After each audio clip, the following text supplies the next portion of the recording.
Okay, we are live. We are? Okay. Excellent. That's what it says. All right. Well, hello to everybody out there. I am Richard Whitaker. I'm the screens editor with the Austin Chronicle in Austin, Texas. And it is my genuine pleasure to have you all here for this special watch party for 1 Hour Outcall, which I saw earlier this year and kind of fell in love with. And really feel very lucky to have been invited to be part of this event today. And just want to introduce, first of all, writer and star William Norrit, who plays Greg. Hi, Richard. Thanks for doing this. Oh, my pleasure. Star Natalia Ochoa, who plays Esmeralda or Anna, depending at what moment we're looking at it. Star Kristen Carey, who plays Stacy.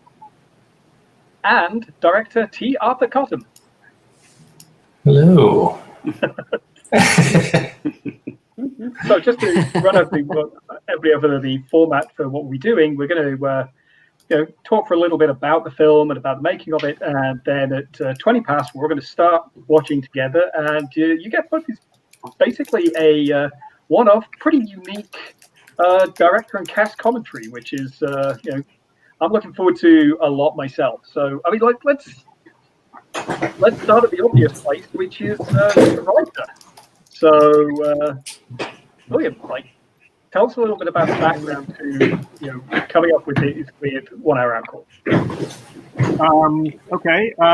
Well, I mean, a few years ago, making a film has always been a long dream of mine. And I knew that I was probably going to have to, kind of make a micro budget. And the idea for the film came to me while I was living in this loft apartment in downtown Los Angeles. And I didn't really get my act together trying to be able to shoot there, but I talked to T. Arthur, during this gestation period, and I bounced the idea off of him, and he was very excited about the idea and basically gave me the go-ahead to let him know whenever he was ready or I was ready. And then I took a trip around the world and kind of wrote the script during my travel. And when I came back, I just decided that now is the time to try and get it done. So that's when, T and I started to move forward. So what's the genesis for the idea of it? Where did the idea of this relationship between, Greg and Esmeralda and these complicated layers of who they are and what they're trying to get out of each other, the evolution of that? Well, it was part by just, when you're making a micro budget film or you're trying to get a micro budget film off the ground, you're trying to kind of minimize cost. So I thought a movie that was essentially a two-hander would be a good place to start. But I am interested in power dynamics between men and women, and I am, as I've, I'm on the cusp of middle age. As you approach or enter middle age, you kind of are interested by the dynamics between older men, younger women, those power dynamics. I'm not a father, but I know several of my friends and peers are fathers, and when their daughters are entering college age or young adulthood and so forth. So those kind of dynamics, romantic, sexual power, those all kind of intrigued me, and I thought it would fit well in kind of a two-hander with basically a man and a woman kind of having this confrontation on film. So Natalia, you're the other partner in this complicated dance in kind of two roles, the two different sides of this one woman. When you read the script, because Esmeralda goes through so much, and is such a complicated character who isn't there. You don't know exactly who she is at moment one in the same way that you don't really know who Greg is. When you read it, when did you, what was for you the unfurling of Esmeralda and Anna? Set it up. Going. Okay. You're muted, Natalia. Better? There you go. Shouldn't it be better? The question was, do you mean like the first time I read it, or just once I was in the project? No, the first time you read it. Who did you think she was when you first started reading the script, and then as it goes along, you find out a lot more about it. But who did you think she was? So, because it was written so intelligently, and the dialogue is, she comes off as a very intellectual woman. So I knew that some underlying she would, be in this line of work. So I thought that she was a strong person that clearly had a lot of secrets. And I was interested and intrigued with the way that it was written as to find out what those secrets were, because, we never know why people do the things that they do. And afterwards, I definitely find out, and with talking with Will as well, with Bill, not Will, William, Bill, I also discovered where all her motivations came from as well. But I always thought that she was extremely intriguing and just smart and with like a clear vision of what she wanted. And the whole thing is this relationship between the two of them, and this complicated dance of they're both getting something, and what exactly is it? And the reveal of that is pivotal to the film. When you were putting the script together, part of it is this structure, this dance across time as much as it is dance in their relationship. And I was wondering about that, about coming up with this, because there's a lot of ways that this could have worked as a stage play. The structure of it is what definitely makes it a film. And I was wondering, William, about that, the way you structured it, because it is so pivotal to what makes this so cinematic. Well, I mean, again, it's kind of twofold. The first fold is, again, you're going to make your micro budget movie, and you don't have any money. So what can you do to kind of set your story apart from just a typical film that's got a big budget? And the nonlinear aspect is something that definitely makes the storytelling unique.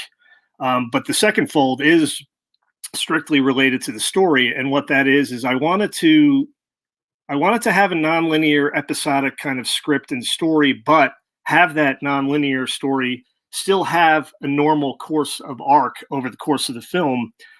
So I challenged myself to kind of break it up with these episodes, but also as the episodes were jumping back and forth, to still continue on this steady arc of the relationship between the two characters, and working with T. And then writing the script, which actually entailed me basically writing all of the episodes in their entirety and then kind of pastiching them together, which works surprisingly well. And then working with T to kind of strengthen that arc. And then once the film was in the can, working with Sam, the editor, to make that storytelling even more effective during the course of the nonlinear thing. I mean, I did challenge myself, but I also did think it was interesting to try to tell a story that had a steady arc while it was bouncing back and forth. And I think we've done that pretty well. Oh, definitely. That's one of the things that I really admired about this when I first watched it. But like you said, you are a guy on the cusp of middle age. So am I. I'm not saying which side of the cusp. We'll both leave that one to to the audiences. But that at the same time means that this is you're coming from a man's perspective, but it's there's a lot of balance in here. So it's only about trying to find Natalia's voice in there, and and trying to find the voice for Esmeralda, but also trying to find the voice for the other female characters. How much did working with the cast kind of help shape those voices? Because if you're talking about power relationships and power dynamics, you've got to understand both sides of the equation. Yeah, absolutely. I mean, I know that T can speak to this, and the first thing is both the actresses we have right here, Natalia and Kristen, can speak to this, because at a certain point, even if I've written the script, at a certain point, it's not mine anymore. It's for those actors to kind of own and kind of shape their characters themselves. But what I will say to it is, when I was writing the script, I knew I'm telling a story about a man and a woman. I know I'm telling a story about an older man and a younger woman, and I know I'm telling a story about an escort and her client. So there's a danger there in not serving the female characters well enough. I think that's been done plenty of times, and I really, really, really, it was important to me that all the characters be three-dimensional, especially the women characters. And I'm obviously not a woman, so it's not my normal, natural perspective. So I really strive to make everybody three-dimensional. But at a certain point, T took over, and Natalia and Kristen took over, for example, and Shannon took over, and they really fleshed out the characters and made them three-dimensional. But that was important to me, and I think we've done that well too. So I think that that comes to Kristen and Natalia. I was talking about for you as actresses coming in and being able to affect what was there, and what did you feel you really brought to the discussion of power dynamics, particularly when it comes to in the case of Esmeralda and Greg, an older man and a younger woman, and in the case of Stacey and Greg, people a man and a woman of similar ages. I'm sorry, did you ask me that, or did you ask? Oh no, that was to Natalia and to Kristen. Thank you. Yeah, so I think especially between Esmeralda and Greg, there's already, especially in the beginning, right, when they were first developing their dynamic and relationship as a client and person that wants a service, it's the dynamic is already there because she puts those boundaries and she puts those restrictions of being like, well, I have a booker and I'm here just for the hour, and she makes those things very clear in the beginning, and then we see how later on that kind of just starts to bleed out a little bit because she, I think, was letting her wall down, her emotional wall, which was a something that I decided for the character was the first time that it was happening to her. So that's where it gets, so confusing, and just kind of like, that's where you start gripping to the story because, you're like, you see her start with a certain dynamic, and then as the relationship evolves, there's like this internal battle with Esmeralda that's happening between understanding that she still is a client and understanding her role and her position, and she's here to do a job and a service. But then how does that get mixed in with the actual feelings that have arisen throughout the time that they've known each other? And with the power dynamic at first, because it's very clear, I think that she has control and she has the power, especially because that's what she comes with. And then as time passes, it's almost like the roles get reversed, right? Because she's losing control by the end, and she doesn't know what to do and how to handle the situation. It's rare that you see films where sex workers are treated as rounded characters. They're often props, or they have a linear narrative, and it's very rare that you see a sex worker who is allowed to be seen as liking their job. And that this is we've actually had two films this year that have done that. There was both won our Outcall, and a French film called Alice, both of which dealt with exactly that issue of a sex worker who wasn't. I was thinking about that, of developing a depiction of a sex worker that isn't two-dimensional, but also the depiction of at the end of the day a customer. And it's kind of again, that's never how it's depicted. It's always there's often this kind of sleazy edge to it. That's really one of the fascinating things about this film. Like you get that.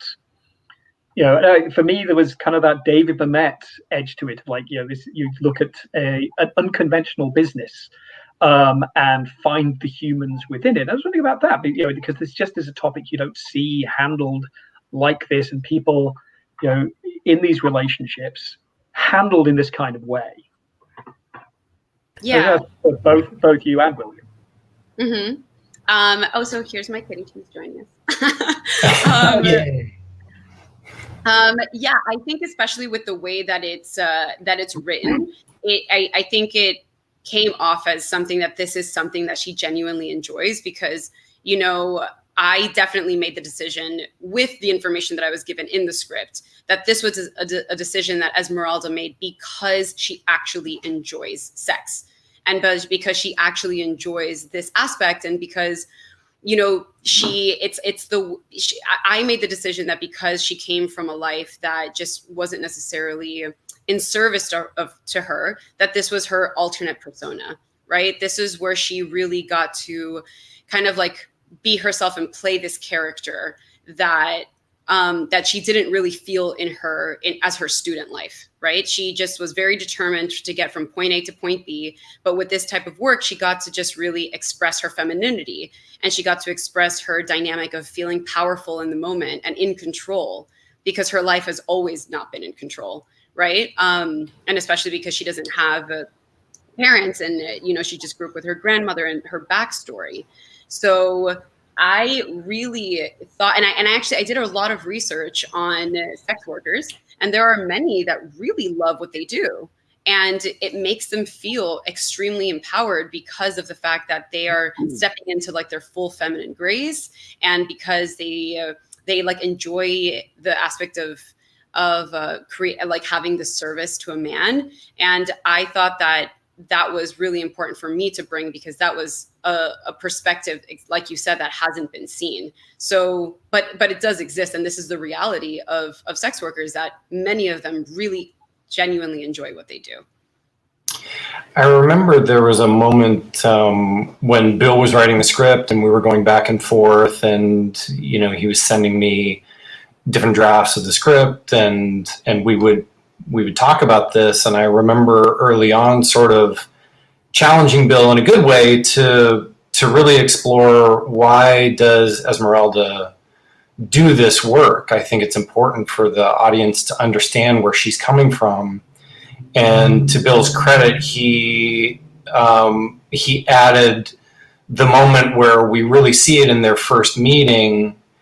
And I don't want to spoil anything, and I don't want to say anything too graphic, but it makes it clear in a very subtle way that, oh, she actually enjoys doing this. And I thought that was sort of the decision that Bill had made, is no, I want her, part of her motivation for doing this to be not only financial, but that it's something that she actually enjoys. So that was kind of an element that that Bill added that I thought was important.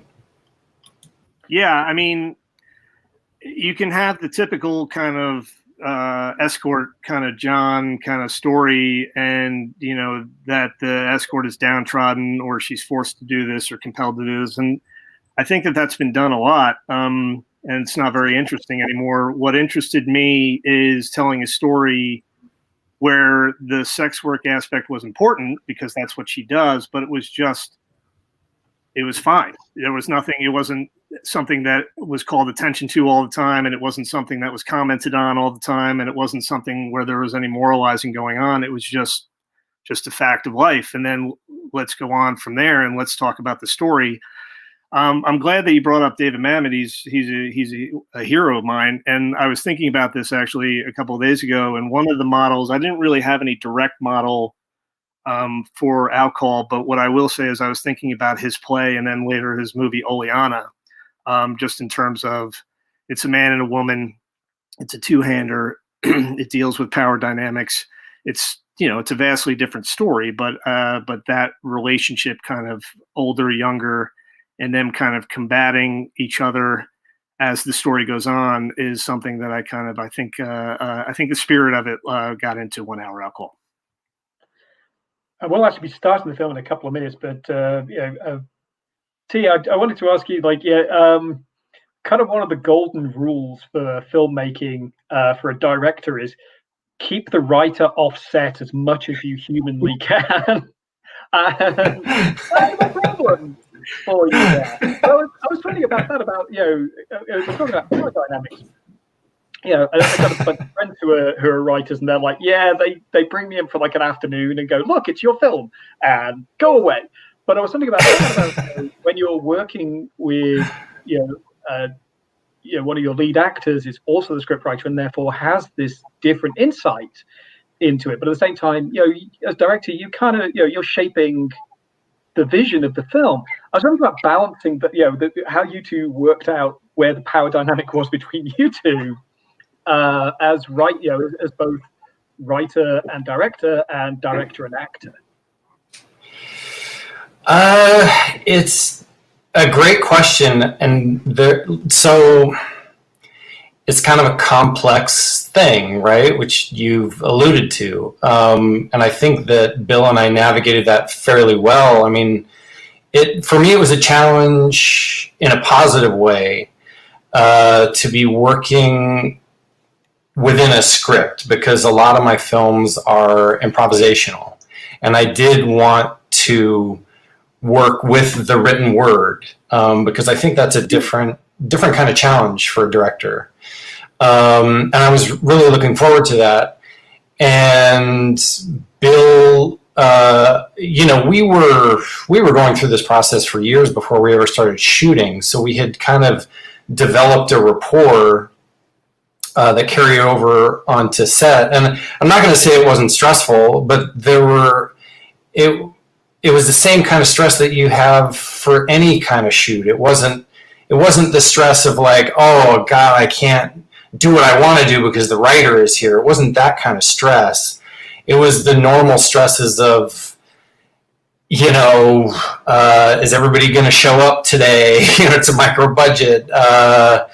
Are we going to have enough time to shoot this at the location that we've paid in advance for? Are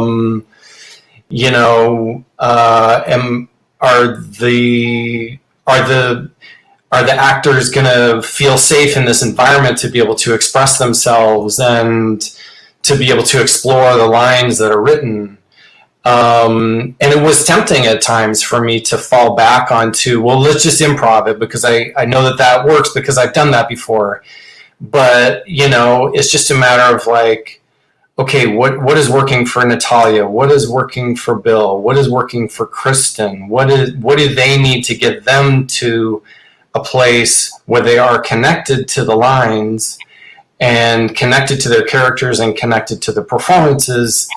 And so I think, and Bill can speak more to this, that I don't think the stresses were related to the power dynamic between Bill and I, because Bill basically had decided at a certain point that that I'm going to direct it, and he's going to act in it, and he trusted that I was going to respect his script, and I was going to respect that his vision for what he wanted for the film, and he was also going to respect my vision and my visual style, and that I'm going to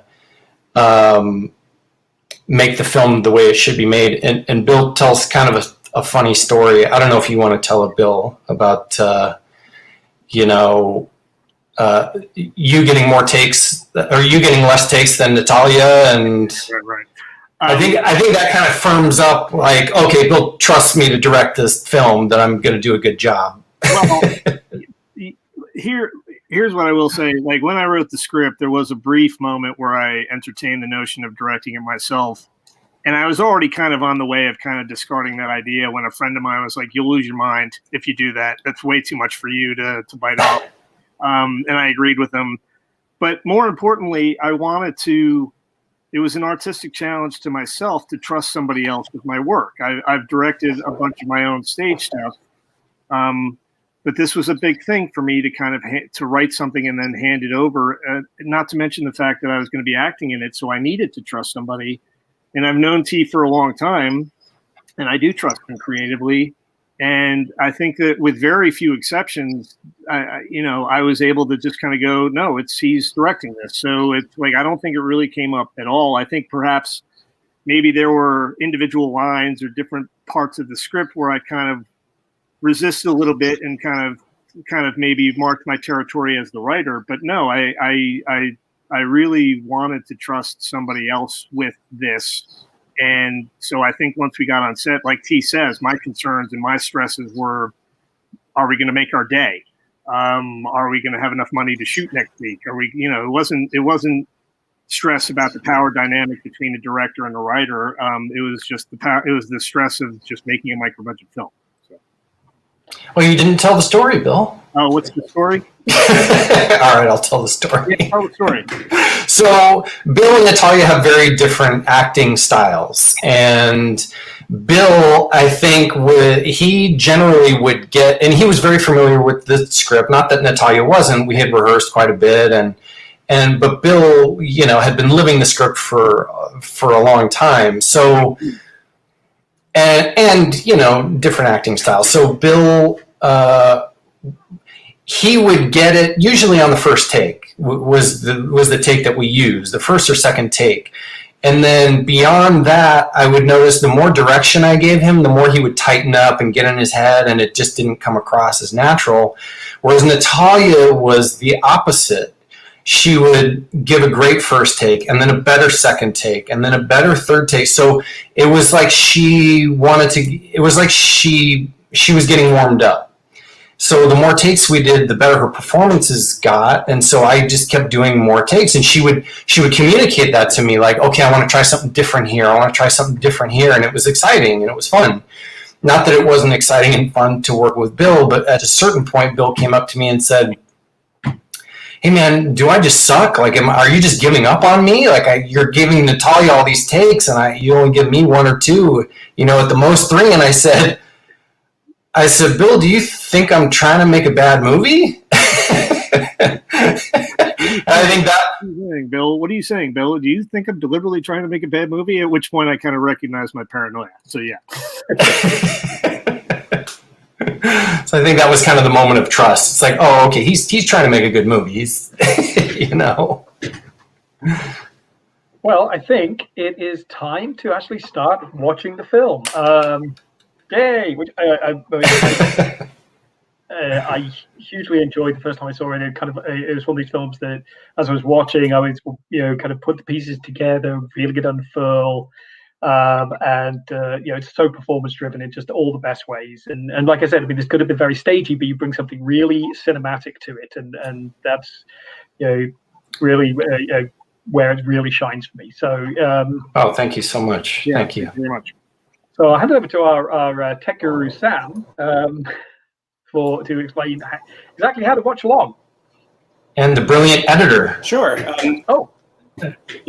So the film is now available for anybody that has an Amazon Prime account. It's free to watch on Amazon Prime. So that would, I think, be the easiest way for anyone to watch it. It's also available on iTunes, and several other places. You can go to our website, onehourOutcall.com, to find any other places to view the film. But like I said, Amazon's probably your best bet. So head on over there and start watching the film. And should we do a countdown or something like that? I feel it earns a countdown. I think it's a countdown kind of thing. Should we sure start from 10? Sounds good. All right. Okay. Everyone, get your movies ready. Yeah. Fire Fire up your movies. Yep. If you're on Amazon, you should see when it comes up, you should see the Gravitas Ventures logo for our good friends at Gravitas. So, and starting in 10, 9, 8, 7, 6, 5, 4, 3, 2, 1, and press play.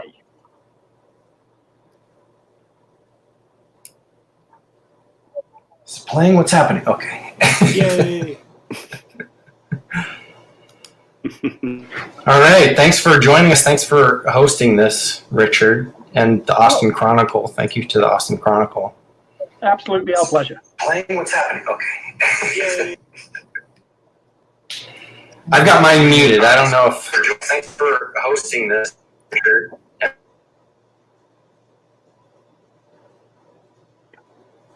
All right. So I don't know, I'm just going to jump in. So, and then feel free to ask questions. We shot in downtown LA at this opening scene is a location called Location 606. That's literally the name of the location. It's basically a 2-story home in the middle of downtown LA, near Skid Row, which I guess when they bought the place, it wasn't near Skid Row. And then unfortunately, the situation in LA as it is, Skid Row has kind of spread out. We're portraying Skid Row as San Francisco here. So Skid Row, LA is San Francisco. And let's Sorry, is it distracting that I'm looking at my TV this way while we? No. I think we're all gonna get used to it. I will. Okay. I'll take mild issue with the near Skid Row description. Technically not Skid Row, but I would remove the adjective. That's just me. So, okay. Yeah. So the challenges of that were, obvious noise challenges, and you can hear a little bit of that bleed over into the movie in certain scenes. We had a wonderful sound designer who did the best he could. And I think he did a fantastic job, actually. yeah, of course. And actually, there are aspects where it kind of works with the film, frankly. So. Yeah, right. So I guess I'll speak to this opening sequence. This was something that I had envisioned really after reading the first version of the script, and probably before that when Bill had described the movie to me. I wanted to have something that sort of tied together the idea very quickly that the movie's going to be jumping back and forth in time, but within the same hour. So I had always envisioned something where the camera is sort of the timeline is jumping, is sort of in a line. And originally I thought, okay, well, what happens in every episode? In every episode, she walks from the car to the door. So that's a place where I can jump in time. But it doesn't happen at the same time in every episode. So I thought, okay, what happens at the same time in every episode, or pretty close to the same time? And Esmeralda actually coming to the door happens at about the same time. So that's when I sort of conceived of this opening where I basically locked down the camera for 3 days and we shot that sequence, which just ended. According to the version that I'm watching here. That was my car driving on the road there. The really exciting part about filming that opening, or just about filming the entire film, was the fact that we actually filmed it chronologically, which never happens. I just realized I have to. I was going to say somebody's. It's me. Watching it, it's me. I think if it's possible, if it's possible to watch with the captions, we should do that. Not to mention the fact that I spent 3 very labor-intensive, agonizing weeks creating those captions. So yeah, that was one of the biggest stretches of the entire production. I already know the lines. I'm going to watch it on mute. There you go. What were you saying, Natalia? That I was saying that I loved being able to film it chronologically, because that hardly ever happens with films. So it was like me and Bill kind of like from the very beginning all the way to the 5th time that we meet each other, and it was cool because I got to completely be able to to grow with the character at that point, like chronologically, as opposed to just jumping back and forth. It was just nice to grow with Bill and just get more comfortable as time went by. And with those different sections, did you shoot each of the encounters and each of the hours chronologically on set, or did you be back and forth on those?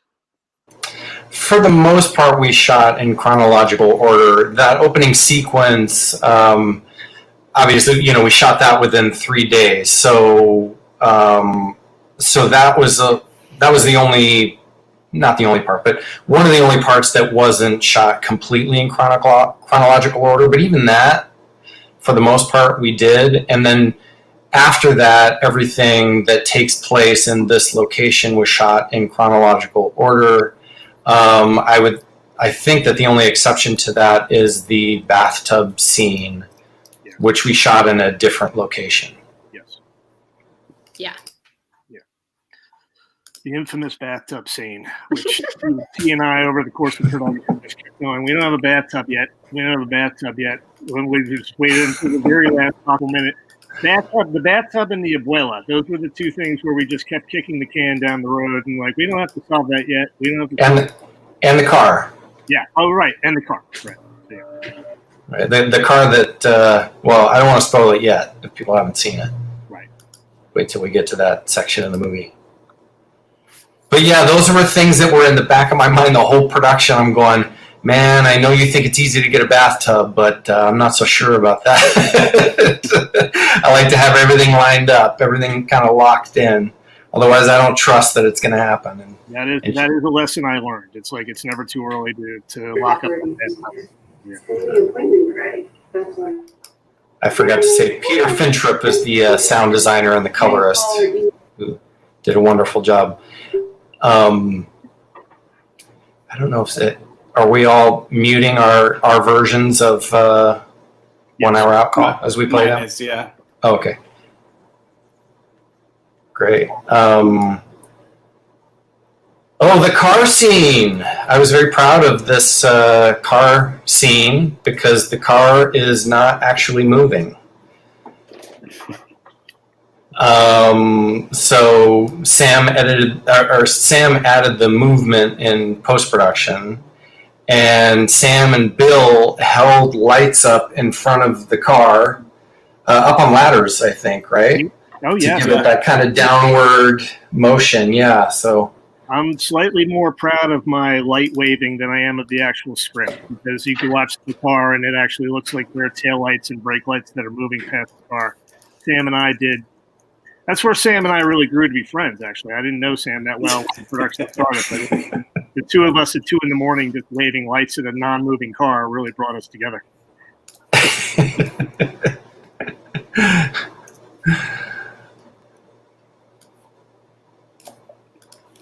And one of the things we're introduced to in that opening sequence is the different looks of Esmeralda, which are kind of reflective of different aspects of her personality. That Greg is very much, it's Greg, and there's slightly different variances. Like there's one T-shirt I think in there, but the rest of it very very set feeling to him. It's very there's a certain order to how he comes at the world, but Esmeralda invents these different aspects and these different versions of herself that she's delivering to Greg. And I was talking about that, they are very different, and they each of them has a very different role, reflecting the relationship and where it is at different points. So I was thinking about that, about developing the looks as kind of reflections of the character. Go ahead, T. Sorry, that was my daughter walking back in the background. She'll be walking back again in a moment. So the different looks of the film. Particularly Esmeralda's different outfits, because they each of them is kind of there's something, she's doing something different in each of those hours. There's, it's and they're kind of reflected from the outfit that she feels comfortable wearing, and she's bringing different parts of herself to Greg in each hour. And I was talking about developing those because the look and the characters and what she's giving away at that point are so intertwined. Yeah. So that a lot of that was tied to the script and what's happening in each script. That kind of informed what it was, what the looks were going to be. Also, Rebecca Michaels, the costume woman, she was integral, obviously, in finding the different outfits. And what I had communicated to her was that I wanted each section to have its own distinct look. Not only just to keep the audience sort of connected to this nonlinear story, but visually, I love that kind of stuff. Like, I didn't fully achieve this, I don't think, but an example for me is The Cook, the Thief, His Wife, and Her Lover. I love that kind of switching between different moods and different looks visually and with different colors. And I think you know, in terms of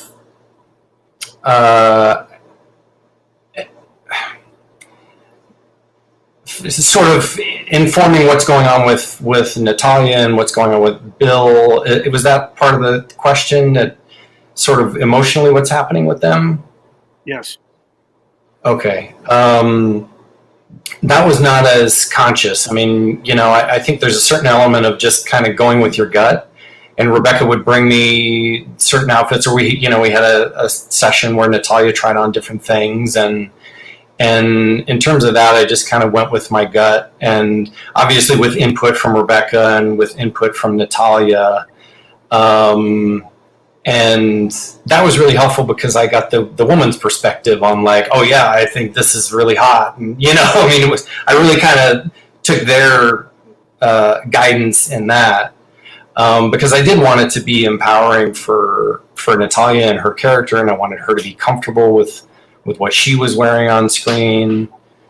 So yeah, I don't know if Natalia, or go ahead. Well, I mean, the note that I get from people who see the film is they especially women, they rave about how great Natalia looks and how great the costumes are. And again, Rebecca Michaels was the costume designer, and they just go on and on about how fantastic a job they did with Natalia's looks. And then I go, well, what about me? And they go, well, you're fine. That's fine. I mean, it's like they threw together 5 Oxfords and 5 different pairs of blue jeans, and I was done. But I think that I think T worked with Natalia and Rebecca, and even if T's kind of saying it wasn't conscious, I think it kind of worked just incidentally because they were in tune with what the story was doing.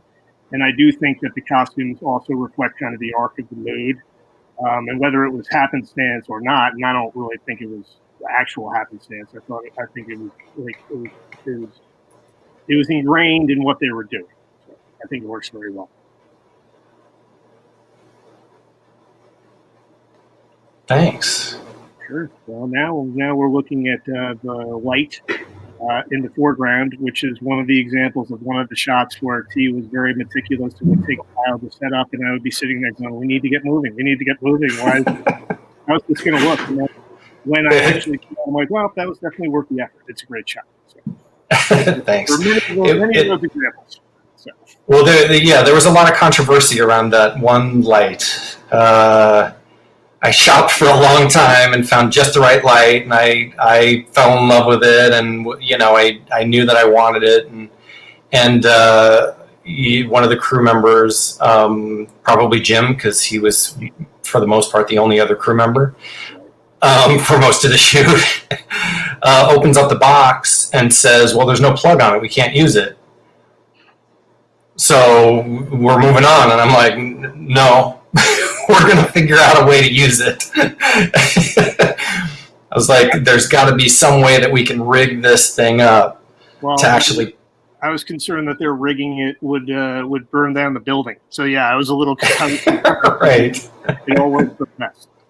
Well, and that's when I got on the phone with my electrician friend, who was not actually on set, but he guided another one of the crew members, Maureen Dodge, into rigging it up safely so that it had a plug on it and we could actually use the light and plug it in and do it safely without changing the structure of the location where we were shooting. Or bringing the building down. Or burning the building down, yeah. I wasn't paranoid about that, but I now I know where your head was, Bill. I will freely confess that I was. There was definitely an element of where I was. So yeah. Just found that out right now. Yep.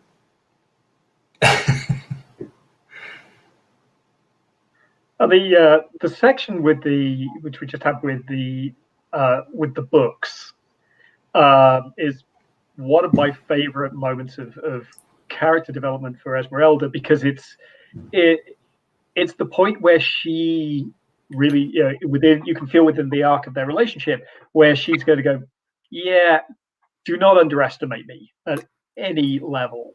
And it seems like it's such a pivotal subplot for her. That hour is the one where I think there's a lot of definition of their relationship going on. I was wondering about that, for Bill and Natalia of that particular sequence, because it just seems like Esmeralda's glee in there, going like, just do not think that just because I'm here for an hour, you can treat me like an idiot, and that you're renting, my time.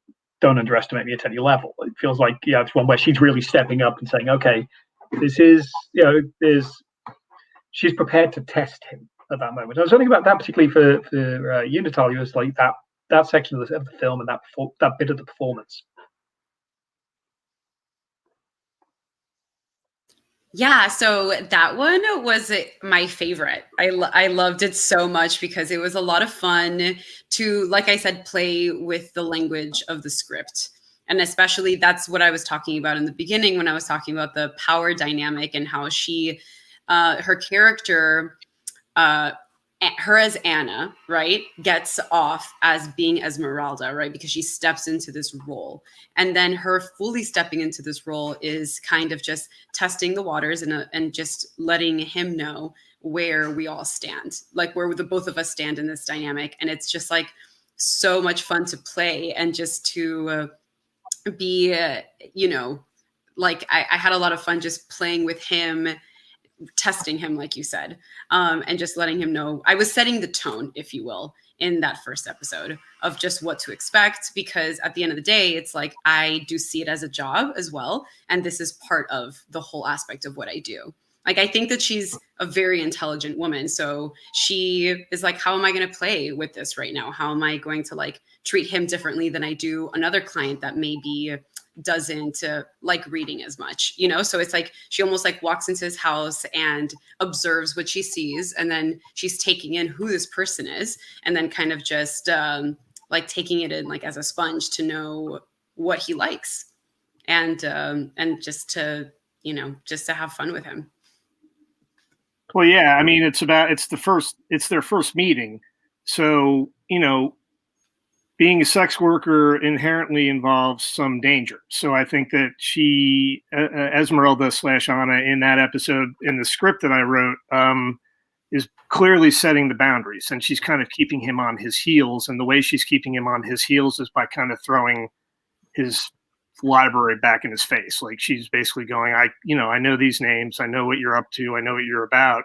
Don't think you've got anything over on me. And I also do think that it's a younger woman who is kind of just trying to demonstrate that she's intelligent as well, and that she's on the same level as the person that she's dealing with.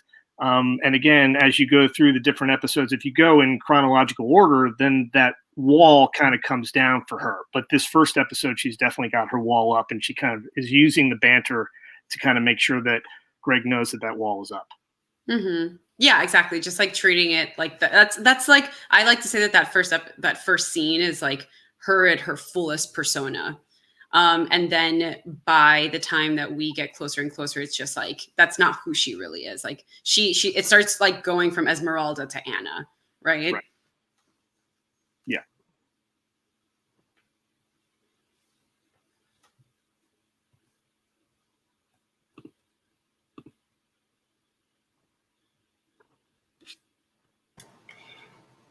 How is this scene for you guys, this seduction scene, or did you already talk about that just now? Well, we didn't really talk about it. It's I really enjoy that it's kind of the culmination of the build-up, and I really like the music with it. I think it buttons that section nicely. I think it's really well done. So. Oh, I mean, is the actors, how was it in terms of your comfort level and? Oh, well, I wasn't comfortable at all. The story that I tell is when we were rehearsing way before we shot, and in order to kind of start building the intimacy and the connection between Natalia and me, T had us kind of disrobe, not all the way, but just to our underwear, and we were sitting in our underwear on the side of a bed waiting for T to be ready so we could run some lines, and I was just like really uncomfortable, and Natalia just kind of looked at me and she goes, "You're the one who wrote it." So, I mean, it was kind of like, just deal with it, Exactly. Every time that Bill got uncomfortable, I would tease him. And every time that he would get uncomfortable, that's true. you wrote it, you put yourself in this situation, you're the actor, so like, what did you expect? Well, back when you're writing the script, you're saying to yourself, well, I really want to challenge myself, and I really want to push some boundaries, and I really want to dare myself to be, uncomfortable. And then when it's time to be uncomfortable, you're like, what the hell did I just do? What have I done? This is really a bad decision. So. Well, Bill was so conscious. Oh, go ahead, Natalia. Oh yeah, no, that I always try to do it to kind of just like get him to laugh. Like I actually don't know, Bill, if that actually made you feel more uncomfortable that I teased you, but I was trying to just like lighten it up so you wouldn't. It didn't make it worse. It was, I mean, again, just bear in mind for the first 3.5 weeks of shooting, we had a very small crew, but the only actors were Natalia and me. So, I mean, we, just by virtue of being the only two performers on set, I think naturally we got familiar with each other and we got comfortable with each other, which I think mirrored the arc of the script or mirrored the arc of the movie, so I think it was good. So no, it didn't make me uncomfortable. And plus, Natalia seems to think that every time she says something that I don't laugh, it's because I'm uncomfortable. She fails to understand that there are other options to why I'm not laughing at something she said. That cleared up. Thank you. I just found it very ironic that Bill and I both were very conscious of not making people feel uncomfortable on the set, and especially because we knew the sexual nature of the film, and we wanted, especially the women, everybody to feel comfortable, and I just thought it was ironic that and I don't want to speak for you, Natalia. You can, disagree with me if you don't agree. But my perception of it is that Natalia felt very comfortable most of the time on the set, and Bill was the one that would get uncomfortable. I think that's fair. Right. I think it was because I come from a theater background, and in theater, like especially when you're backstage, you're just kind of like used to, changing in front of people, and it's just it's something that I got used to since I was like really young. So it didn't make me uncomfortable, especially because I knew that I was acting. So it I don't know, I'm able to create that boundary with myself in my mind of like understanding that this isn't real. So it's not a vulnerable for me in that moment, right? So because I guess in my own way as an actor, you kind of put that boundary up of just being like, okay, like I understand that this is a fictitious, a situation, as opposed to me like vulnerably exposing myself in this moment. Whereas I come from a Catholic background, and I'm generally uncomfortable to begin with. So yeah.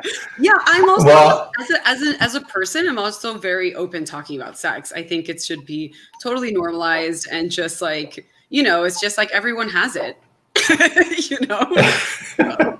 It's it's a part of being a human being. So the more that you kind of openly talk about it, then people maybe just like shed their walls of like this taboo subject. Well, I think. Sorry, go ahead. Oh no, I thought you were finished. Sorry. No, it's okay. I think there were certain points where Natalia and I would maybe get a little too comfortable, and that would we had to there was a balance. It's like, okay, we don't want to go too far over the top and make. And Bill, I'm not trying to. I feel like I'm making you sound like a delicate flower, which you're not. But there were certainly times when I know that Natalia and I maybe took it a little bit too far and had to like back up. I don't think that. I think you have to also bear in mind that my overarching concern during all of the banter and all of the playfulness is: are we going to make our day? We only have Right. I've asked my family and friends for money to make this movie. So yeah. Right. Yes. Don't just the producer concern. That's all. Yeah, he was switching hats like as an actor, then being producer, and that's because I've done that too, and like that your brain can't split in two. It's like it can be challenging. So for sure. And from my perspective, and I understood that perspective as well, also producing it, but not raising the money like Bill. So, Bill had that added pressure. But for me, I know that obviously you want a safe set, but if it's a tight set, it's difficult for the actors to feel comfortable and loose and be able to explore what they need to in order to get the performance where it needs to be. But I mean, obviously we found that balance, but Yeah. you know, But E&T had a lot of fun, really pushing things. yeah. Again, they're assuming that I don't respond and they're pushing my buttons. It's not 100% of the time. Sometimes you don't swing at every pitch. You know what I mean? Right. Mm-hmm. For sure. Definitely. There were definitely moments that I had. Oh, go ahead, Richard. Sorry. There was a fascinating little exchange that we just had there, where Anna refers to herself as a Latina courtesan. And it's one of the elements when we're talking about power dynamics here, is that it's not just that it's an older man and a younger woman. It is that, that she is Latina and Greg is white. And there's, the line about Lupe, the house, the maid, is this little trigger there. And I was wondering, Bill, about, was Esmeralda always going to be Hispanic? Because bringing that in adds this extra layer of of discussion and conversation about power, particularly in modern America, that I think you suddenly, when that moment happens, you can see that Greg goes, "Oh, I just stepped on a landmine. I did something," that's such again, another little twist in the dynamic. So I was wondering about both, Bill and Natalia about that, because it is an additional aspect. Well, yeah, I had always intended Ana Esmeralda to be Latina. Yes. In fact, and we can get into this, this is actually part of the story of how Natalia was ultimately cast. We were really struggling to kind of find an Ana when T and I were auditioning people, and then actually Kristen can speak to this too. And we actually had cast, and there she is. And we had actually we had a woman who was coming back for callbacks who would have passed, or would have been, you would have been believable as Latina, but she was not Latina. And I did really kind of grapple with that, because I definitely wanted that to be not an overriding element of the story, but an aspect that it's not simply just older man, younger woman, but there's an ethnicity difference. And I think that little courtesan episode kind of shows Anna's character, that she's already kind of warming up to Greg enough to bust his chops on it, but not to really be seriously offended by it, which I think is then contrasted later on in the film with another incident, which I'm not going to spoil yet. But we were struggling to find Anna during the auditions, and then we had cast somebody in another role, and she hadn't read the script yet. And when I sent her the script, she got very upset and turned down the role, and she thought that we were actually trying to slip a pornographic movie under the guise of a legitimate film. And T just let that roll off his back. But of course, I was terrified that the cops were about to break in. So I called Kristen because Kristen had read the script, and I wanted some reassurance from Kristen that, no, it didn't come across that way. And, this woman was kind of really reaching in what her analysis was. And Kristen reassured me. And at the same time, she goes, "Well, have you cast Anna yet?" And I said, "No." And she goes, "Well, I have a friend, Natalia. Would she would you mind if she read for it?" And I said no. And then she came in. That was a Friday, and Natalia came in on Monday and had the part by Tuesday. So Kristen can maybe speak to just having to deal with an uncomfortable or neurotic Bill calling her in a panic. So.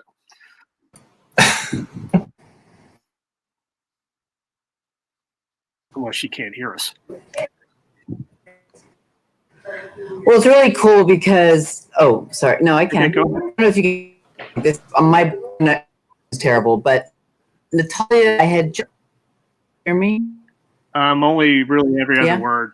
Can you turn the volume down on your TV? I think that's done a play with Natalia, and she was brilliant and talented.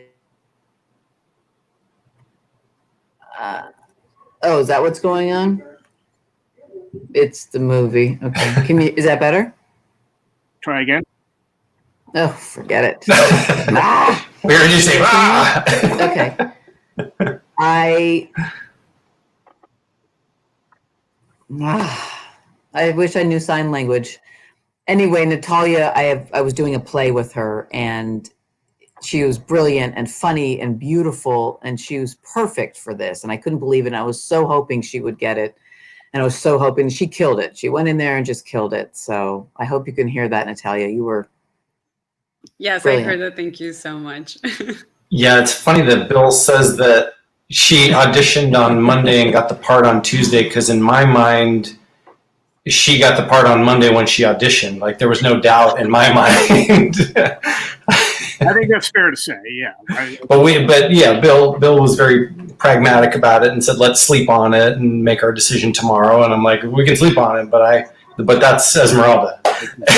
Well, what I tell the woman who had the inside track on it came in to do the callback, and then Natalia came in and just blew us away. And Natalia left, and I said to T, I go, I guess we have a problem now, meaning that we have two actresses. And T looked at me and goes, I don't think we have a problem at all. So yeah, I think the problem's been solved. So yeah, right. I think we just solved the problem. Right. Yeah.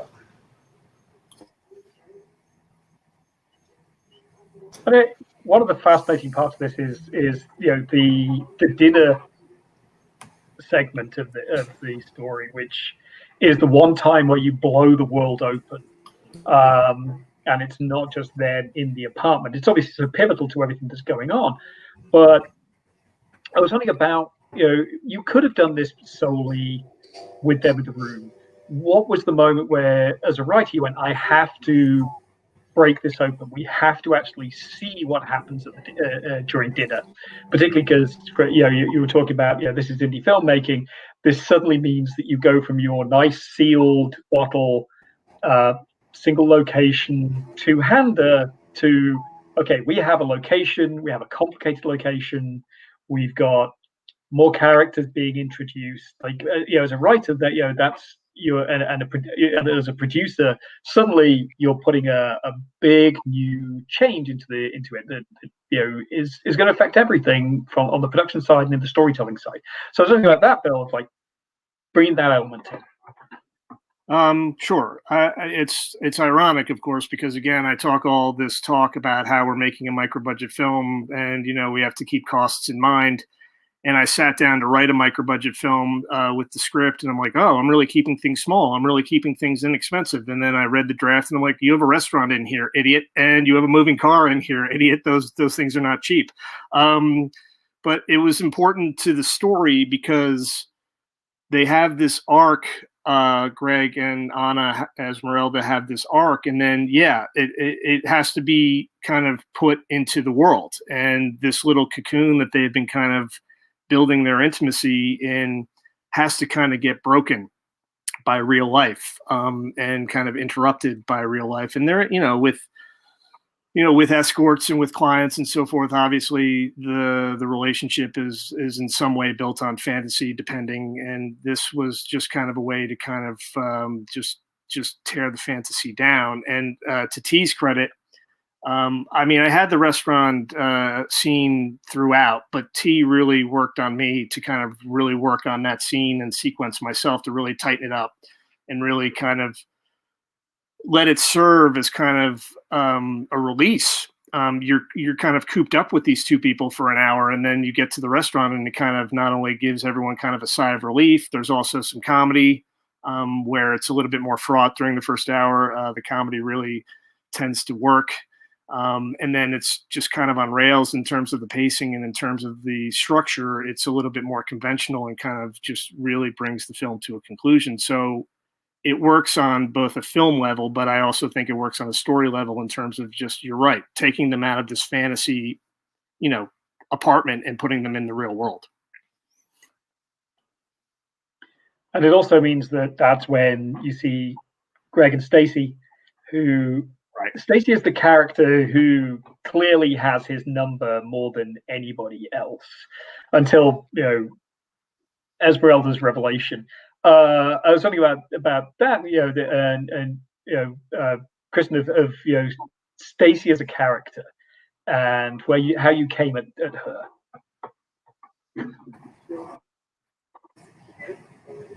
How I came at her? Yeah, as a, as a performer, your take Was on, that the question? yeah, your take on your character.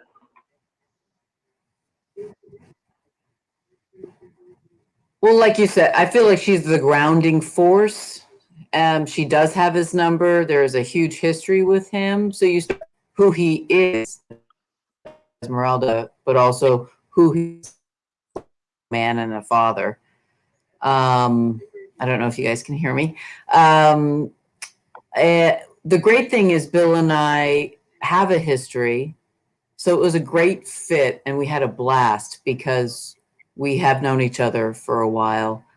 So that was one part that's already done. We don't have to really work on that already as an actor. It's there for us. But I always felt that she was she always was the word of, or how do you say it? She was the reasonable one. Everything else was going on, if that makes sense. And yeah, how I went at it is, look, divorces are weird and funny and messy. I've never had one. But, there is still pain, but there's also still love. So I went about it that way as well. Their life together. Bill and I talked about it. We created a history together.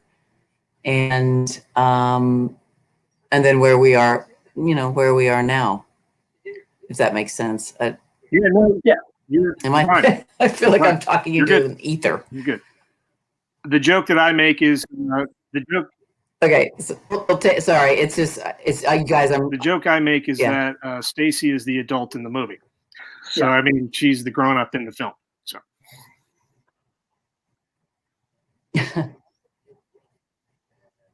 And Well, I think she still loves him. I mean, it's obvious.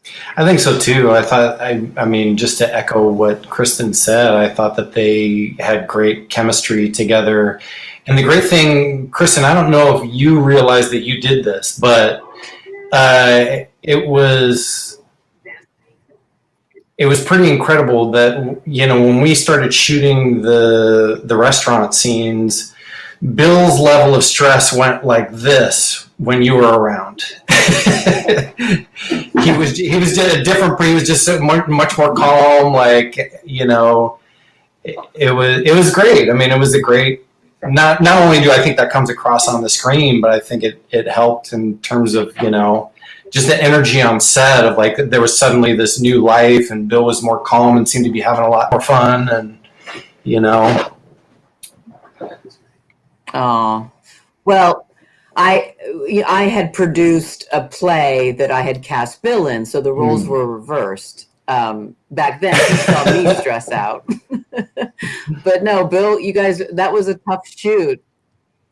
That was a really tough night. Those night shoots were really, and you guys were I remember forgetting lines. I was having a lot of problems with lines and I was tired, and it's a for people that aren't actors and don't understand or work on television, night shoots are brutal. And you have to change your entire sleep schedule, your eating schedule, your life schedule. We're driving home and it's 6 a.m., and you almost feel like, wow, this is what it feels like to be a rock star, partier. But I had a blast that was the best night, all of us together. Or how long we did it did take? 4 overnights. And again, we've all kind of alluded to it. After 3.5 weeks of just Natalia and me, then to have like a whole family and like a restaurant and being out in the world, it was a completely different energy. And being at night, I mean, it was all it was 180 degrees. And then by the time we got to the restaurant, I mean, again, I hate to keep harping on this, but by the time we got to the restaurant, it was like, okay, we're going to finish this. We're going to put this in the can. So yeah, that was definitely relieving to me.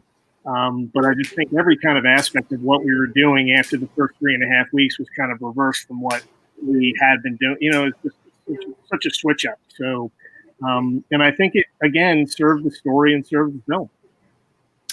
And 2 things. One, I just wanted to also say that Kristen was the other one who, when she auditioned, and obviously Bill and Kristen knew each other, but they both agreed that,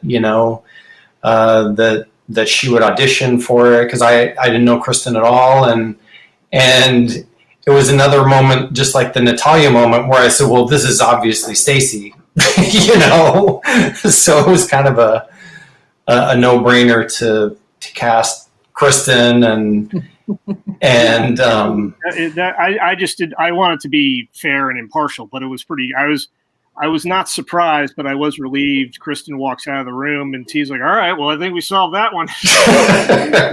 Right. And literally everyone who watches the movie raves about Kristen. Everyone I know talks about her performance, and I've known her for years, and it was a lot of fun to watch. No. Yeah. And then Kristen is phenomenal. I worked, like you mentioned, just what she thinks of me, I think tenfolds of her. She's a phenomenal Thank you. actress. Oh, you got it. the love fest has begun. Oh. And it's our anniversary, Natalia. It's our anniversary. We did a play 5 years ago this month, on stage, and so it was our anniversary. How exciting! Why was the To comment on the overnight shoots, it was. Richard asked what the play was. Oh, it was called Women Without Walls at the Lounge Theater by Robin Rice, and it was an incredible piece of. I played a nurse / death. What do you call the person that comes to get you? Death. Person that comes. Like when you die, Natalia, you know what I'm talking about? I forgot. I forgot. And the love fest. No, literally, I was a nurse. Oh, what is it called? I'm not hearing The anything. mortician? Yes. Death. Mortician. I mean, it's when death comes like the knocking at your metaphorical door. I was version of death. I was the human version of kind of disguised as a nurse that knitted through the entire play. Go. I know it sounds ridiculous. It sounds ridiculous. Right now. I played an angsty teen. Mm-hmm. Anyway. Well, Natalia, you were going to say something about the night shoots. I think. Yeah, that was probably one of the craziest things, because we were filming for 3 weeks, just like on a regular schedule. I think it was like 9 to 5 or 6.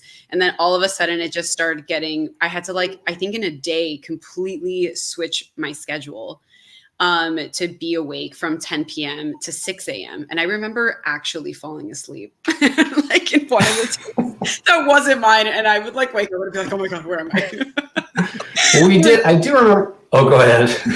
No. Oh my God, it was hilarious. And then after those 4 nights, then we had to switch back up to regular time to film the rest. So I don't know.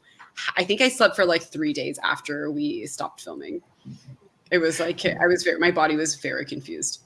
Yeah, I tried to space it out in the scheduling so that we were transitioning from day shoots to night shoots. I don't remember exactly how I did that, but there was a day in between or something.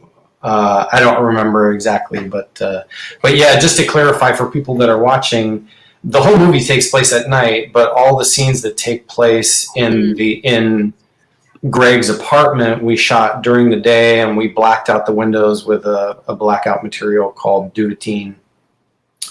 And we put that on the windows on the outside so that we completely blacked out any light from coming in, and then I lit it from there. So it looks like nighttime, but it's all of this is shot during the day. The restaurant stuff was shot at night. Oh, yeah. We're just about to get to the bombshell moment, the point in the narrative where we get the biggest shift. And in some ways, two of the biggest moments of intimacy balanced at the same time.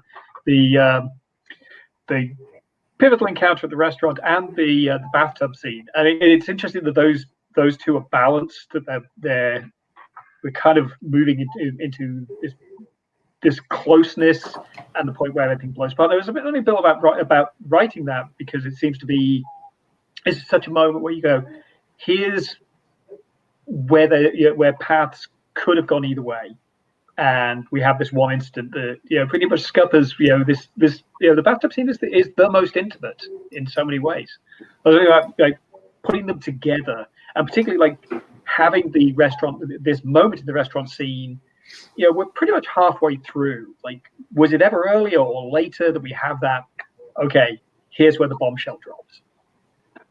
Yeah, there was actually a lot of movement as to where the reveal was and to the chronological order of events.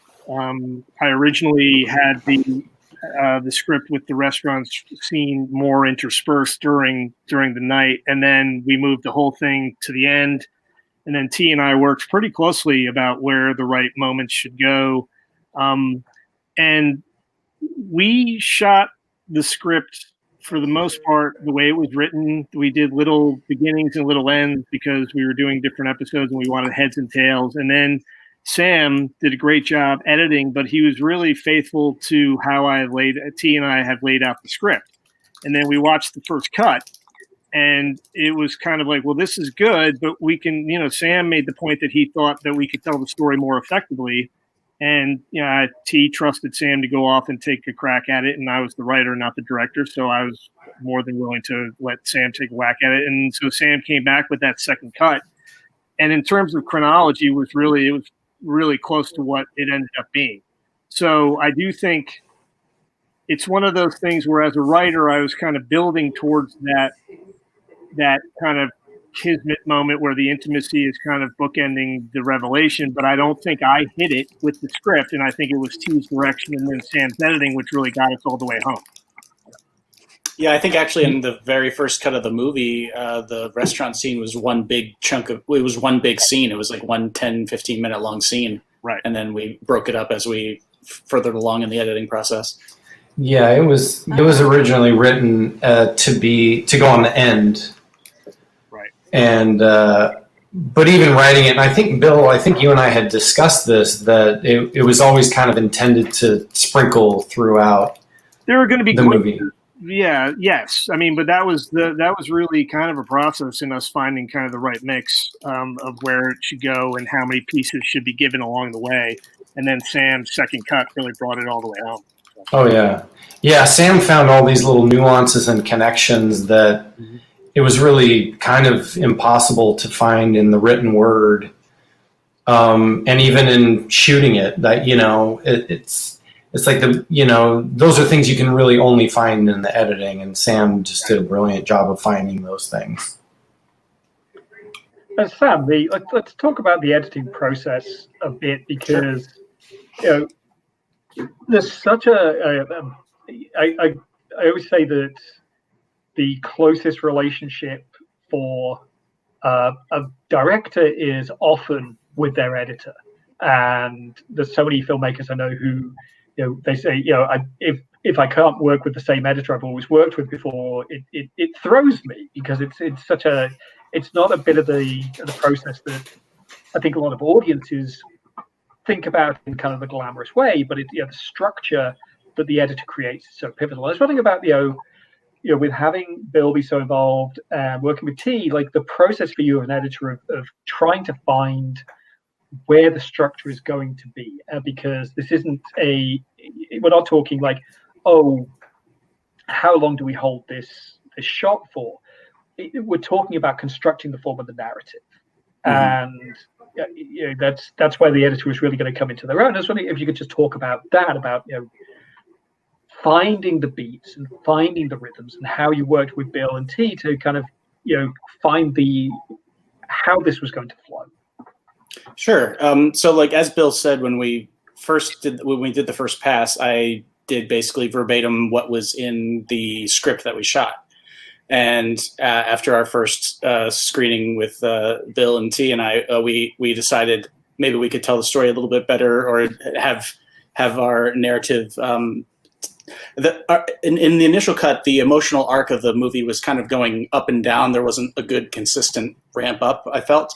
So we went back and tried to get that good emotional arc. And the way I started trying to approach that was I basically broke the script up into dozens of tiny note cards that gave just a very one-line summary of what the scene was and what the goal of the scene was, and then trying to arrange those in an order that made sense narratively but also emotionally.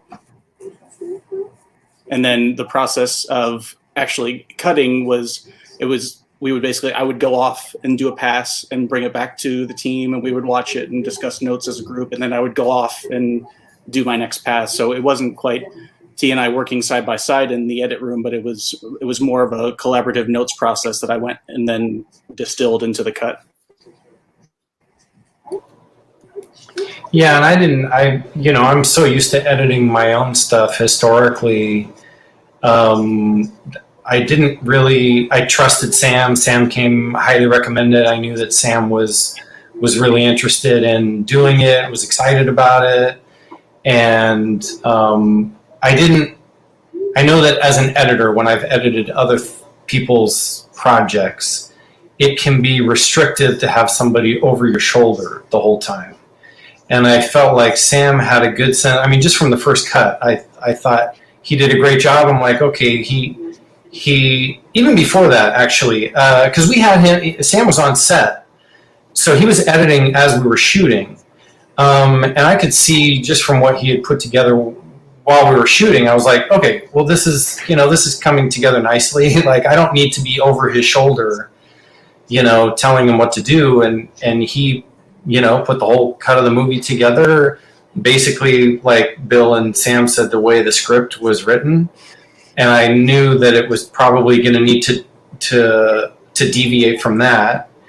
And based on what I had seen during the whole process, I said, Sam doesn't need me standing over his shoulder, or me and Bill, or me and Bill and Jim. We don't all need to be there. Sam can do his cut, and then we can make notes. And he did such a great job of editing throughout the process that it was manageable in that way. It wasn't like, we had to just completely recut the movie, or, oh, this isn't working, or, it was just, he had a great handle on it, and I was content to let him do his thing and then just talk about it afterwards.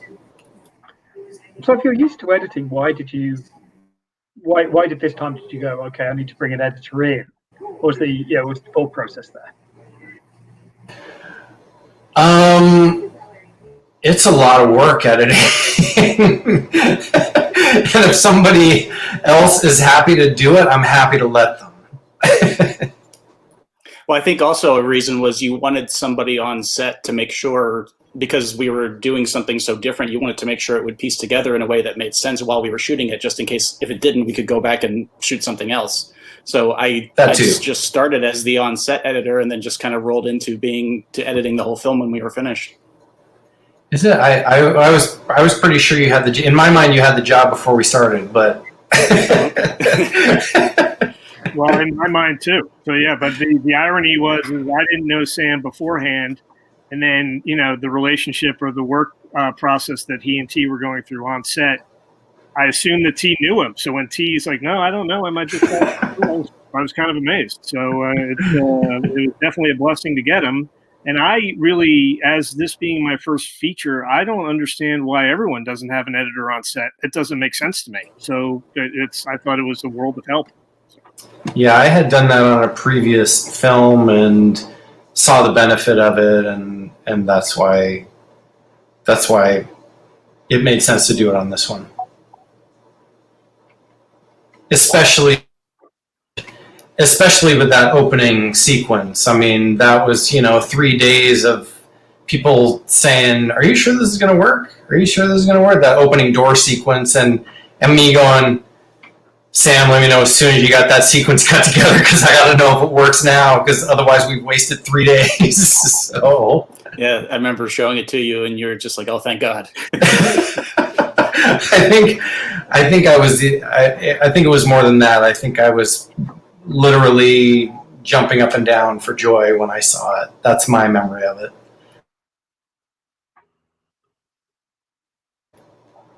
Are people? Oh, go ahead. That opening sequence, it's so smoothly done, and Greg, the edit of Greg, or so tight. How challenging was that? Because that's one of those sequences you get where you're setting so much of the tone, and it just seems like Bill, you were hitting very precise marks on that. That's all T. I don't think I'm not sure that he had me precise at all. I think he just had I remember having. It was all Bill. First of all, my back is to the camera. How could it all be me? But I mean, I remember having the conversation with Steve even like way before we started production, where he's like, "I got this idea for the opening, and it's going to be this door, it's going to be this, and it's going to cut together." And part of me trusted him, and part of me couldn't understand what he was saying. So I'm like, all right, man, whatever, okay. And I do remember my lifelong struggle. I do remember him being concerned about it and then being happy when it was revealed that it worked. I think perhaps I was a little removed from his true level of tension because I don't think that would have helped me. But I was not actively forbidden from looking at any dailies. I kind of forbade myself, and I trusted things were going well, and I do think that door opening is so tight and so well done that it establishes the whole conceit of the film brilliantly, frankly, and that's a testament to T and Sam. So. Well, I think it was also repetitive motion on Bill's part. So he was opening the door the same way. And I do think that was part of his character, to be honest. I mean, let's give you some credit there. I mean, he was a creature of habit. That was kind of something that he had worked into the character. And so he did it the same way every time. I didn't have to direct him to do that. Truth be told, I spent my first 30 or 35 years of my life opening doors differently to mix success. And then I finally decided, well, you're going to open the door the same way from now on. And it's opened a lot of doors for me. So I can't believe I haven't just said that. So. Literally and metaphorically, right?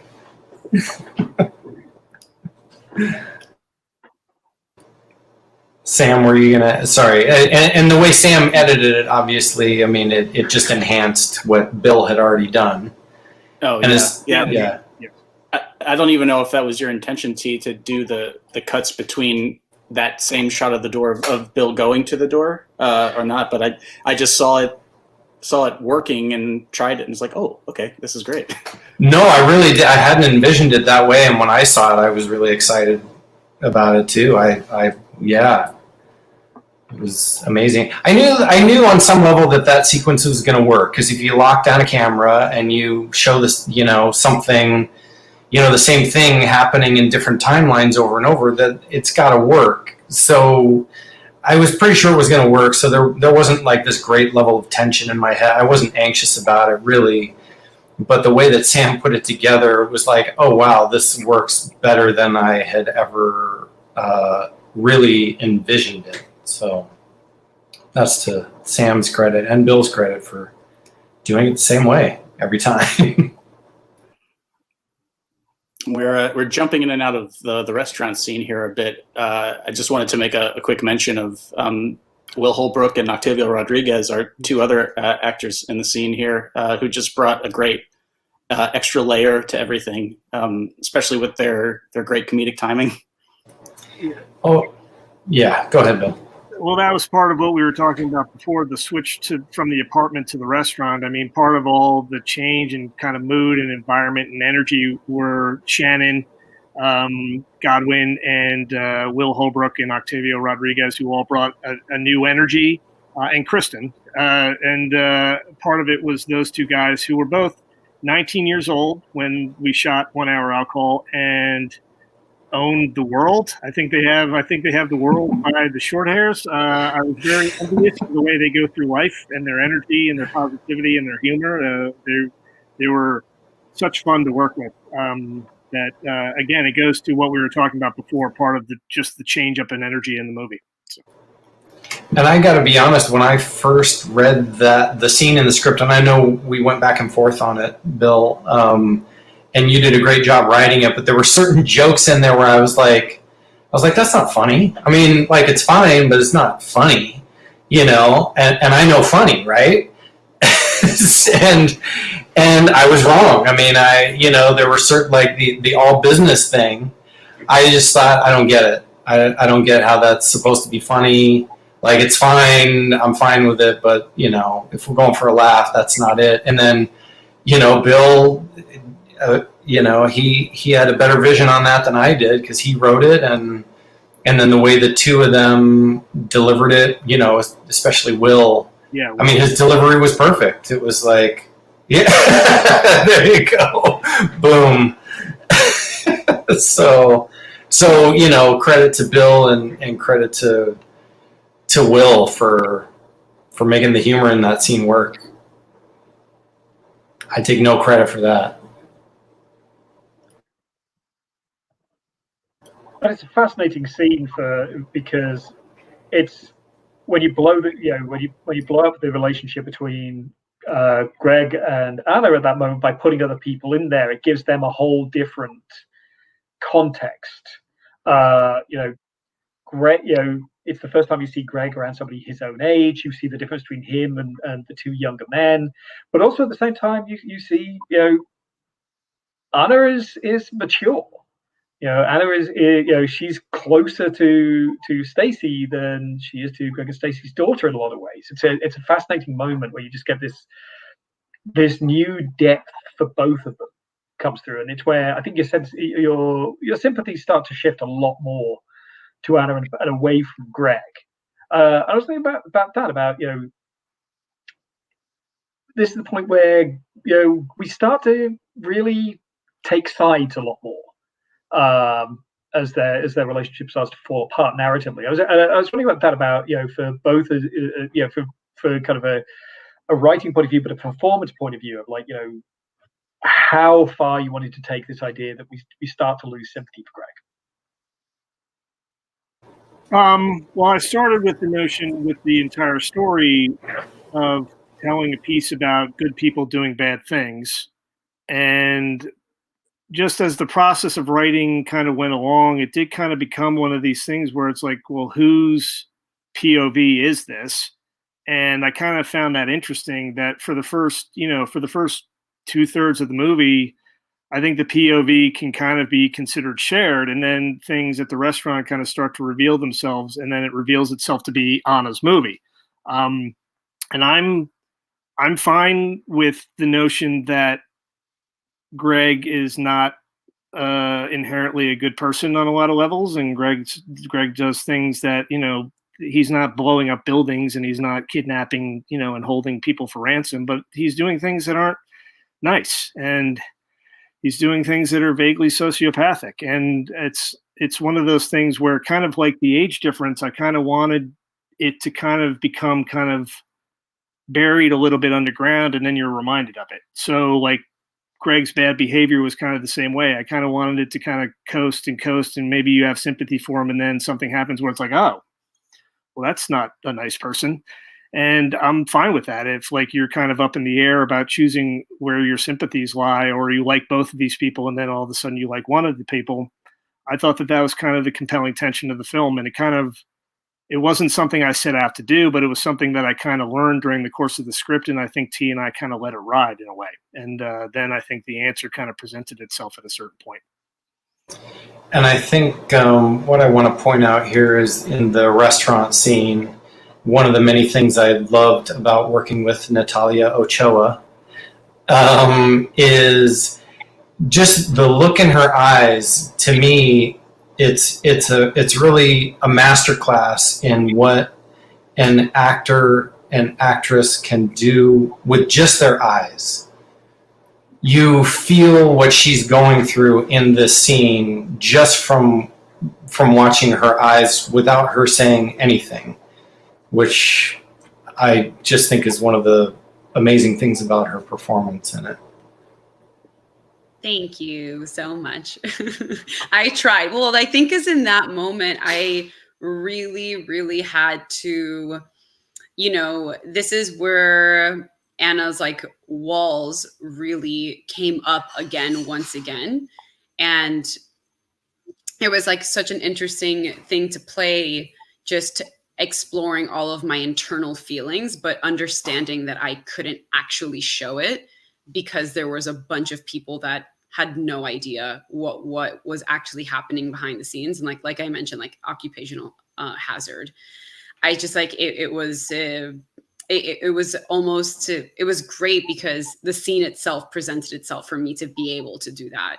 And like really try to tell what I was feeling and mask it and cover it only for the audience to understand and not for the rest of the cast. Which is not an easy thing to do. Let me just point that out. Well, I think, Yeah. thank you so much.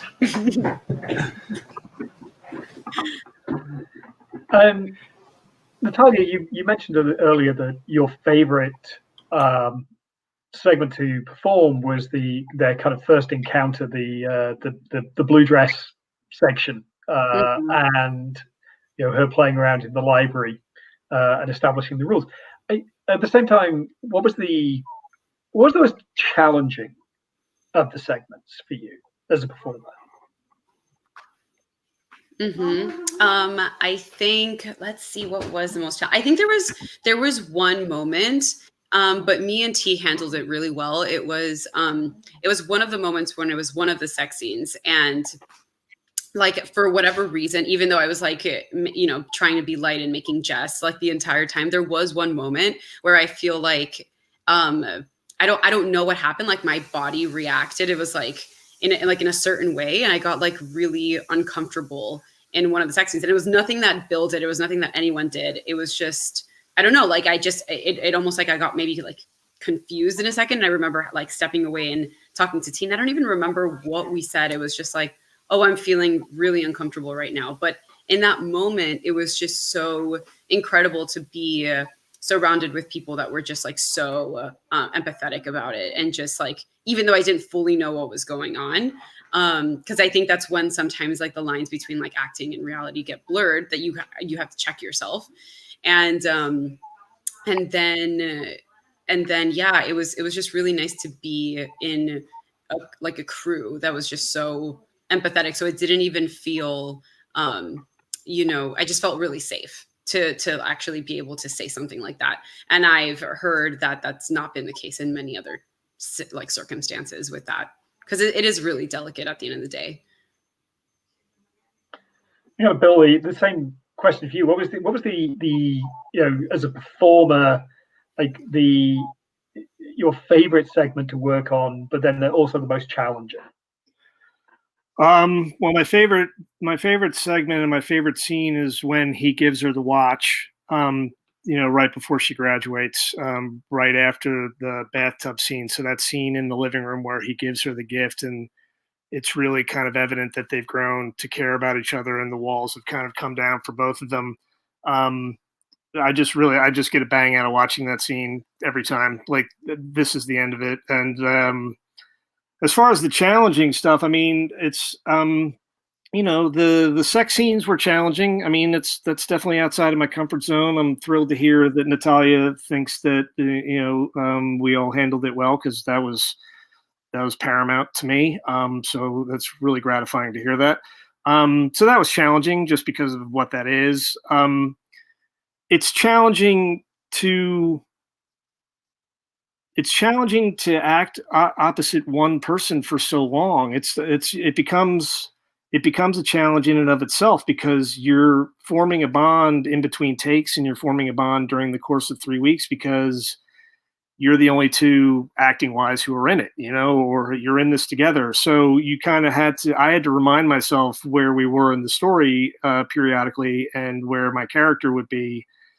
And part of it was simpler than Natalia's, I think, because part of my choice for Greg was to kind of be more stoic and be more of a cipher. But you kind of had to remind yourself that the person that you've been hanging out with and kind of sharing your life with at the makeup table, all right, now you have to be angry with her. That was a challenge for me. So.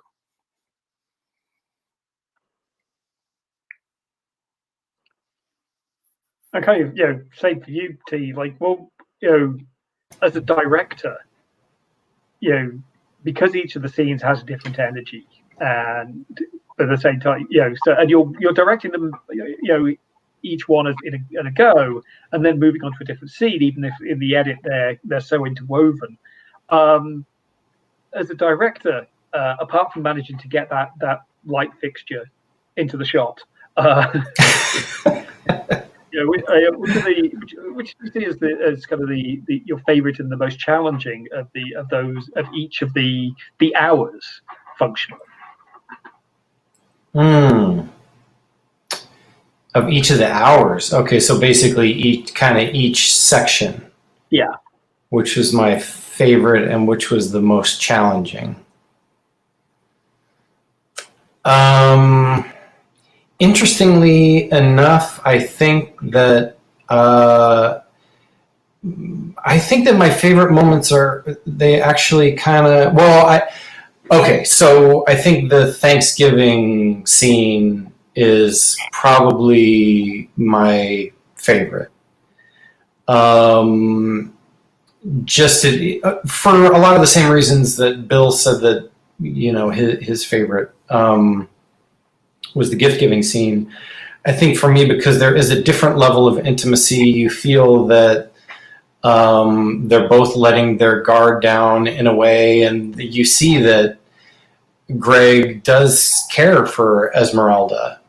He has some insight that she doesn't, but it's complex for him. And for Esmeralda, it's, she's had a very important person. She's just lost a very important person in her life. Probably the most significant person in her life up until that point. And now she's on this Thanksgiving transactional dinner date in a sense. And he's sort of giving her space to not be okay, really. And she's trying to resist not being okay. And the more he makes it safe for her, the more she lets her guard down, and the more we see the positive side of him, that, hey, this is what I'm doing is not necessarily the most moral thing, but I'm still a human being, and this is a human being that I'm dealing with, and a human being that I care about. And then I think, another one was sort of outside of the hour that I'm really proud of is the section with the abuela and the two, I know we haven't gotten to that part yet, but the two people that approach Esmeralda, I'm really proud of that. I think that adds a different layer and adds an element that, gives you something to think about and gives you insight into Esmeralda's character and sort of the challenges that she's going through before she decides to get into this line of work. And I just felt, I remember, I think I expressed this to Natalia. I don't know who else I expressed it to at the time, but as we were shooting that scene, I got really emotional. There was something about the connection, and I still don't fully understand it.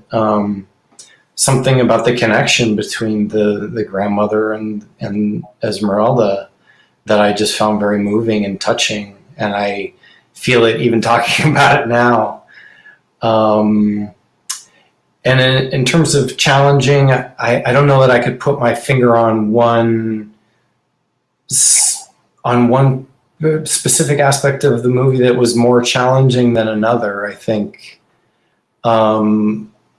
the movie itself was a challenge, to be able to put the pieces together of this puzzle and shoot them in a way where they could be put together and make sense in a finite amount of time. I think that was a challenge, a welcome challenge.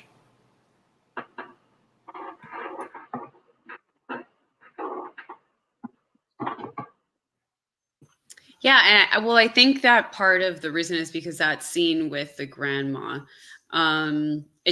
that, at least for me, was a really big indicator of creating Anna's storyline and her motivation for everything, right? It's like she has a one-track mind of just being like, I don't want to continue my family lineage of just being exhausted from working all the time. I'm going to go to school and I'm going to find a way to pay for it on my own, because I am on my own. And then when we find out that the grandmother has passed, it's like, it's truly a situation where she is now completely alone. Like she's an orphan, if you will, at age, I think 22. And she's had to figure out a lot of the things on her own, but the reason she's so mature is because she had to grow up so quickly to truly see and witness her grandmother and make a conscious decision that she doesn't want to live like that. And in her eyes, the only way to shift out of that is to become a sex worker, based off of, you know, the inspiration that she gets from how easy it can be, or just the fact that, you know, that it was offered to her. And full credit where credit is due, the upcoming Abuela scene and kind of the aftermath when the two people approach her wasn't in the original script at all. Wasn't through several drafts. And then there was a point where T was like, I need to have a scene where it's explained why she decides to do this. And, you know, I thought that was important too. So I set out to write it, and I wanted it to be, again, non-judgmental, and I wanted it to be kind of not melodramatic. I wanted it to be kind of straightforward, but kind of simple. And, you know, the end result, I think, really nails it, and it really explains like the previous 70 minutes. And I mean, I'm not going to lie, T would ask me to rewrite and do drafts. And there was a point where I'm like, come on. But I mean, it really paid off, because I think it's very understated. I like it a lot. And I think it really does tie together the previous 80 minutes of the movie. It answers a lot of why this is happening. So it's one of the, you know, million good decisions that T made, is to push me to kind of polish that and kind of create that backstory for Anna. So. And it's another element that it adds, is suddenly you have this very definite class component as well. Sure.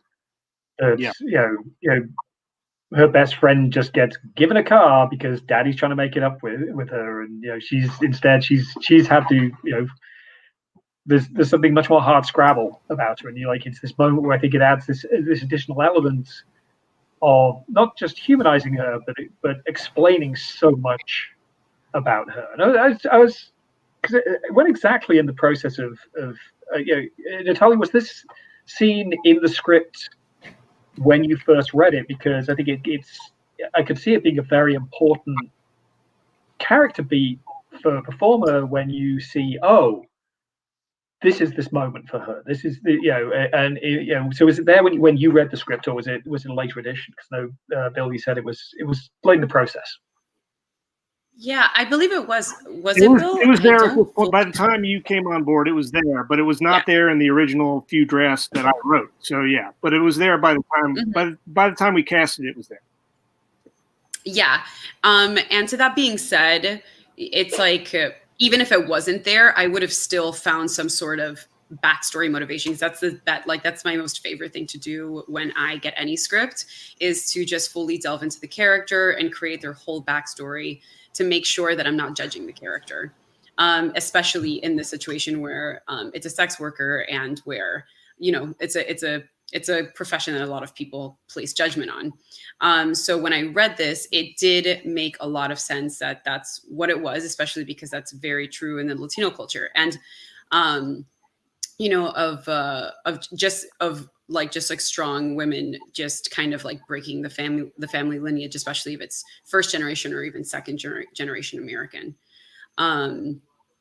So it was, I liked it because it rooted me to just being like, well, this is, it gave me the opportunity to fully explore why she does this.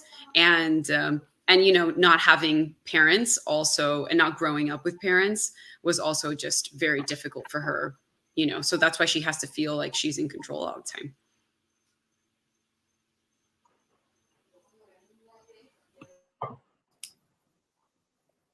We're seeing a little bit of the car scenes again. I just wanted to pull up a couple of screenshots of how we lit those scenes.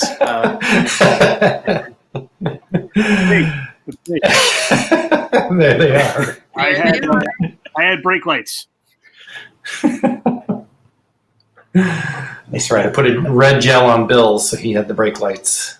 So this is the aforementioned famed Abuela scene, and that's Jonay Shady, who really stepped in with short notice and really did a bang up job. And I mean, we were lucky to get her. And as we've talked about, this scene, I'm proud of it for how understated it is, and understated yet effective. So I'm pretty proud of the writing in this one, actually. I don't know. Are people asking questions in the chat or anything like that? I don't know.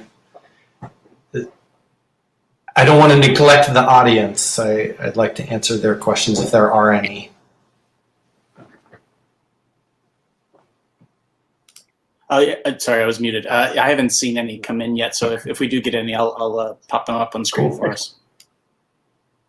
And here's the kind of the back end of that Villa scene with Crystal Manticone and John Falke playing kind of the reasons why the seed of her profession is planted into Anna's mind. I think it's underratedly creepy. They both do a bang up job. Yeah, John Falke, one of my favorite actors to work with, one of my favorite actors of all time, just in general. Whether I work with him or not, I just John and I have been friends for a long time. I know that Bill and John have been friends for a long time as well. And John has appeared in many of my other films, Pornographic Apathetic, Carbuncle.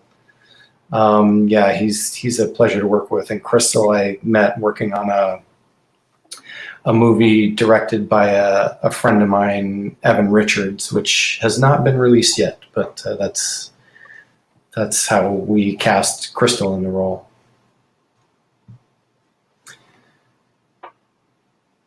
And yeah, this is one of my favorites. And John, I remember him asking me about this moment. He just tries different things, and that's what I love about him. He has a great sense of play, and he'll just try different things, and he'll say, I just thought I would, it felt right at the time. I just thought I'd try that. Does that work for you? Him sort of leaning his head back and stroking her hair. I was like, God, does that work? I mean, it seems pretty creepy. And, I was in the moment, he does all these things that kind of throw you for a loop in a way because you're not expecting them at all. And it goes against my instincts as a director to go, okay, I want everything framed nicely. I want to be able to see your face and I want to be able to see her face and the focus has to be just right. And then he did that and I'm like, I don't know. I can't tell if I hate it or I love it. And I ultimately, obviously decided that I loved it. But yeah. Is everybody at the credits? Mine's at the credits. Yep. We're at the credits time. Yay, Sam. Yay. Yeah. I got a... Bill and T spacing out how often their names appear. I don't know. The rule is no more than 3 times or it looks foolish. So and the great score by Kevin Smithers, I got complimented on that recently. It's really a compliment for him, but he did a great job. Everybody who worked on it, and it was a very small, tight crew, but everybody did a great job. Everybody. Yeah. And Natalia, you found Kevin, right? I mean, it was through you that we, yeah. Mm-hmm. Yeah. Exactly. I hooked it up. She hooked it up. I hooked it up.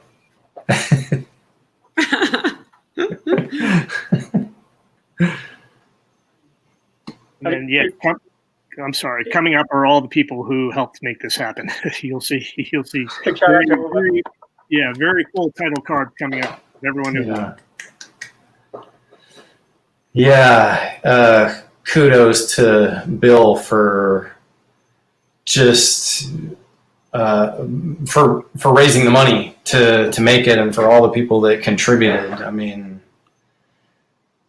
it was I know a daunting task to do that on any budget level. So yeah, kudos to Bill and to all the people that helped out. Thank you.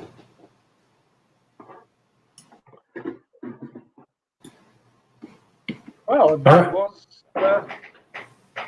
1 hour Outcall. Thanks everyone for being here today, and thanks for inviting me to moderate this. It was a real blast. And, Thank you. Thank you. when your PR folks contacted me about this film earlier in the year, and I said, yeah, they said this is one you really got to want to watch, and I saw it and was so impressed. And Thank you.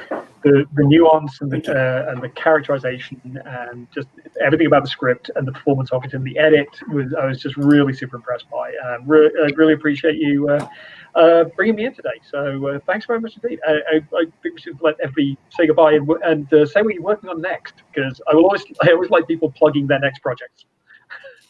All right, cool. Well, thank you so much for all your kind words and for doing this, for taking the time, and for doing such a great job. I had a great time too. And as far as what's coming up next, I have another feature film called Objects that is in post-production right now that Sam is editing. And a short film that's also in post-production, and in the middle of shooting another feature film called No Apparent Motive. And that's me. Thank you, Richard, for having us. It was really a lot of fun. I'm working on I'm working on finishing a book, some musical essays, principally about Beastie Boys, and I'm actually writing a script for Kristen and me to kind of work on. COVID has kind of put a temporary kind of stop to it, but that's something I'm really excited about and hoping to get moving on soon.